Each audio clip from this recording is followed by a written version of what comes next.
저는 올해 63 김정수입니다. 서울 근교에 있는 평범한 중소도시에서 아내와 단둘이 살고 있습니다.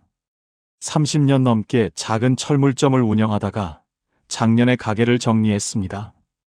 허리가 예전 같지 않았고 아내도 무릎이 좋지 않아 더는 무리할 수 없었습니다. 가게를 넘기면서 손에 쥔 돈이 있었습니다. 평생 장사하며 악착같이 모은 돈, 퇴직금 같은 돈이었죠. 그게 저희 부부의 전부였습니다. 국민연금이 나오긴 하지만 그걸로는 병원비와 관리비만 내도 빠듯하니 그 돈이야말로 저희 노후의 마지막 보루였습니다. 저는 평생 의리를 믿고 살았습니다. 돈보다 사람이 먼저라고 생각했고 친구를 형제처럼 여겼습니다. 특히 박성호라는 친구는 저와 중학교 때부터 함께 자란 친구였습니다. 같은 동네에서 자라같이 축구하고 같이 군대 가고 결혼식 축의금도 서로 제일 먼저 챙겨주던 사이였습니다. 박성호는 늘 제게 말했습니다. 우리는 끝까지 가는 거다. 죽을 때까지 형제다. 저도 그 말을 한 번도 의심해 본 적이 없었습니다. 가게를 정리한 뒤 마음이 허전했습니다. 매일 아침 셔터를 올리던 손이 멈추니 세상과 단절된 느낌이 들었습니다. 그때 박성호가 저를 찾아왔습니다. 커피 한잔 하자며 철물점 근처 카페로 불러냈습니다. 그날 박성호는 유난히 말이 많았습니다. 요즘 재개발 예정지에 작은 상가를 하나 사두면 몇 년 안에 2배는 오른다. 자신이 정보를 확실히 잡고 있다. 혼자 하긴 부담이니 같이 하자는 이야기였습니다. 저는 처음엔 고개를 저었습니다. 이 나이에 무슨 투자냐? 그냥 조용히 살자. 그렇게 말했지만 박성호는 웃으며 제 어깨를 두드렸습니다. 너 그 돈 은행에 넣어두면 이자 얼마 나오냐? 물가 오르면 그게 다 녹는다. 내가 너 속이겠냐? 평생 같이 산 놈인데. 그 말에 저는 아무 말도 못했습니다. 평생 믿어온 친구였습니다. 제 통장 비밀번호까지 알고 있던 사이였으니까요. 아내는 반대했습니다. 여보, 그냥 우리 건강하게 사는 게 제일이야. 괜히 무리하지 말자. 하지만 저는 아내에게 이렇게 말했습니다. 성호가 나를 속일 사람은 아니야. 우리가 힘들 때 그 사람도 같이 힘들었어. 저는 그렇게 믿었습니다. 아니, 믿고 싶었습니다. 결국 저는 제 노후 자금의 거의 전부를 박성호에게 맡겼습니다. 계약서도 대충 훑어보고 도장 찍었습니다. 친구 사이에 그런 걸 꼼꼼히 따지는 게 오히려 미안하다고 생각했습니다. 박성호는 제 손을 꽉 잡으며 말했습니다. 정수야, 걱정 마. 내가 책임진다. 그날 집으로 돌아오는데 이상하게 가슴 한켠이 서늘했습니다. 이유는 설명할 수 없었습니다. 하지만 저는 그 감정을 애써 눌렀습니다. 의심은 친구에게 예의가 아니라고 스스로를 타일렀습니다. 그런데 그 선택이 제 인생에서 가장 큰 상처가 될 줄은 그때는 정말 몰랐습니다. 저는 그날 이후로 하루에도 몇 번씩 성호에게 전화를 걸었습니다. 괜히 불안해서가 아니라 그냥 상황이 궁금했기 때문이라고 스스로를 합리화했습니다. 성호는 늘 밝은 목소리로 받았습니다. 정수야, 걱정 마. 지금 토지주들하고 마지막 조율 중이야. 조만간 계약금 들어가면 사진도 보여줄게. 저는 그 말을 들을 때마다 안심했습니다. 성호가 바쁘게 뛰고 있다는 게 고마웠습니다. 하지만 이상한 점이 하나둘씩 보이기 시작했습니다. 처음엔 사소했습니다. 상가 위치를 물으면 아직 보안 때문에 말 못해라고 했고, 계약 진행 상황을 묻자 다 정리되면 한 번에 알려주겠다고 했습니다. 저는 그 말을 믿었습니다. 오히려 제가 자꾸 묻는 게 친구를 의심하는 것 같아 입을 닫았습니다. 어느 날 아내가 조심스럽게 말했습니다. 여보, 혹시 서류 한 번만 더 보여줄 수 있어? 저는 괜히 화가 났습니다. 왜 자꾸 의심해? 성호가 그럴 사람 아니야. 제 목소리가 높아지자 아내는 더 이상 말하지 않았습니다. 그날 밤 아내가 조용히 등을 돌리고 누워있는 모습이 마음에 걸렸지만 저는 애써 외면했습니다. 저는 제 판단이 틀렸다는 걸 인정하고 싶지 않았던 겁니다. 한 달이 지나고 두 달이 지나도 아무런 진전 소식이 없었습니다. 성호의 전화는 점점 뜸해졌고 제가 먼저 걸어야 받았습니다. 그마저도 받지 않는 날이 많아졌습니다. 요즘 좀 바빠서 그래. 정수야, 나 좀 믿어줘. 그 말이 점점 짧아졌습니다. 결정적인 순간은 우연이었습니다. 동네 부동산 사무실에 들렀다가 벽에 붙은 재개발 예정 구역 지도를 보게 됐습니다. 저는 무심코 물었습니다. 여기 요즘 재개발 많이 한다던데요. 부동산 사장이 고개를 갸웃했습니다. 아직 확정된 데는 없어요. 소문만 무성하지 실제로는 몇 년은 더 걸릴 겁니다. 그 말에 제 심장이 철렁 내려앉았습니다. 집으로 돌아오는 길, 다리가 풀리는 느낌이었습니다. 저는 스스로를 다그쳤습니다. 설마 아닐 거야. 성호가 거짓말할 리 없어. 하지만 머릿속에서 부동산 사장의 말이 떠나지 않았습니다. 그날 밤 저는 성호 집 앞으로 갔습니다. 미리 연락하지 않았습니다. 벨을 눌렀지만 아무도 나오지 않았습니다. 불은 켜져 있었는데 인기척이 없었습니다. 몇 번을 더 눌러도 마찬가지였습니다. 그 순간 휴대전화가 울렸습니다. 성호였습니다. 형, 왜 우리 집까지 와? 무슨 일이야? 목소리가 날카로웠습니다. 저는 얼어붙은 채 말했습니다. 그냥 얼굴 보고 싶어서 왔다. 잠시 침묵이 흐르더니 성호는 낮게 말했습니다. 형, 요즘 나 좀 힘들어. 조금만 기다려줘. 그날 저는 확신했습니다. 무언가 잘못됐다는 걸. 며칠 뒤 더 충격적인 사실을 알게 됐습니다. 성호가 제 돈을 포함해 여러 사람의 돈을 모아 개인 빚을 막는 데 사용했다는 소문이 돌기 시작한 겁니다. 처음엔 믿지 않았습니다. 그러나 같은 동창 모임에서 한 친구가 저를 따로 불러 조용히 말했습니다. 너도 돈 넣었지? 나도야. 성호 지금 큰일 났다. 그 순간 귀에서 윙 소리가 났습니다. 세상이 멈춘 것 같았습니다. 저는 집으로 돌아와 통장 잔고를 확인했습니다. 이미 성호에게 건넨 돈은 제 손을 떠난 지 오래였습니다.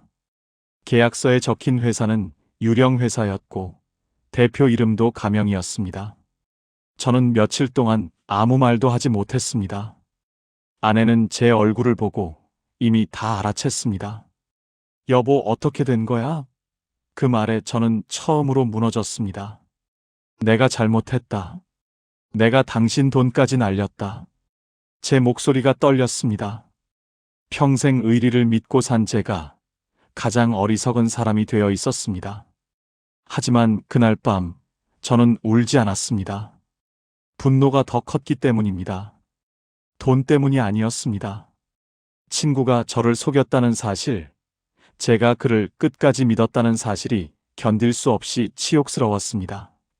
저는 그때 결심했습니다. 소리치거나 찾아가 멱살을 잡지 않겠다고. 법에 맡겨 바로 고소하지도 않겠다고. 그렇게 하면 성호는 오히려 피해자인 척할 게 뻔했습니다. 저는 조용히, 아주 조용히 그를 무너지게 만들기로 했습니다. 그날 이후 저는 성호에게 먼저 연락하지 않았습니다. 대신 기다렸습니다. 사람이 가장 불안해질 때가 언제인지 저는 잘 알고 있었습니다. 상대가 아무 말도 하지 않을 때였습니다. 저는 일부러 평소처럼 지냈습니다. 동창 모임에도 나가고 동네 산악회에도 얼굴을 비쳤습니다. 그리고 빠지지 않고 성호 이야기를 꺼냈습니다. 성호가 요즘 큰 사업한다더라. 바빠서 얼굴 보기도 힘들다. 저는 웃으며 말했습니다. 사람들은 저를 안쓰럽게 바라봤지만 저는 모르는 척했습니다.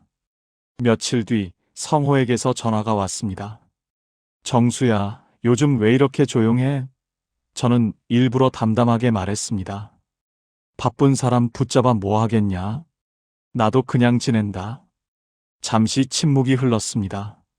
그 침묵이 길어질수록 성호의 숨소리가 거칠어졌습니다. 저는 그 작은 떨림을 놓치지 않았습니다. 그 즈음 저는 이미 움직이고 있었습니다. 유령 회사로 되어 있던 법인 등기부를 떼어보고 통장 거래 내역을 정리했습니다. 동창 중에 세무사로 일하는 친구에게 조용히 자문도 구했습니다. 저는 고소장을 당장 접수하지 않았습니다. 대신 모든 증거를 차곡차곡 모았습니다. 그리고 그 사실을 성호는 모르게 했습니다. 어느 날 동창 모임에서 일부러 큰 소리로 말했습니다. 나도 이번에 투자 배웠다. 서류는 꼼꼼히 봐야겠더라. 요즘 사기 많잖아. 그 자리에 성호가 있었습니다. 그 말에 성호의 얼굴이 순간 굳었습니다. 저는 아무렇지 않게 막걸리를 들이켰습니다. 그날 이후 성호는 모임에 잘 나오지 않았습니다. 그런데 결정적인 계기는 성호의 집사람에게서 시작됐습니다. 성호의 아내가 저를 찾아왔습니다. 눈이 퉁퉁 부어 있었습니다. 제 남편이 무슨 일 벌인 거죠? 저는 차분하게 말했습니다. 나한테도 아직 정확한 말은 안 했다. 그 말에 성호의 아내는 고개를 떨구며 울었습니다. 이미 집안에서도 균열이 시작된 겁니다. 저는 그날 성호에게 전화를 걸었습니다. 처음으로 제가 먼저였습니다. 성호야, 우리 둘이서만 보자. 약속 장소는 예전 우리가 자주 가던 허름한 술집이었습니다.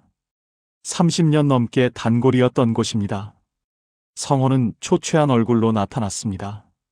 저는 아무 말 없이 소주를 따랐습니다. 한 잔을 비운 뒤 조용히 말했습니다. 내 돈 어떻게 된 거냐? 성호는 고개를 숙인 채 한참을 말하지 않았습니다. 그러다 입을 열었습니다. 정수야, 나 진짜 어쩔 수 없었다. 빚이 너무 컸다. 조금만 시간 주면 돌려주려고 했다. 그 말에 저는 웃었습니다. 씁쓸한 웃음이었습니다. 시간? 내 나이가 63이다. 내가 얼마나 더 기다려야 하냐? 성호는 변명과 핑계를 늘어놓았습니다. 저는 다 듣고만 있었습니다. 그리고 가방에서 서류 봉투를 꺼내 테이블 위에 올려놓았습니다. 이거 뭔지 아냐? 성호의 손이 떨렸습니다. 유령회사 등기부, 자금 흐름 내역, 다른 피해자들의 진술서 사본이었습니다. 저는 낮은 목소리로 말했습니다. 이미 경찰에 가도 되는 상태다. 너 하나만 고소해도 되는 게 아니다. 줄줄이 엮여 있다. 그 순간 성호의 얼굴이 하얗게 질렸습니다. 정수야, 제발. 그 단어 하나에 저는 가슴이 쿵 내려앉았습니다.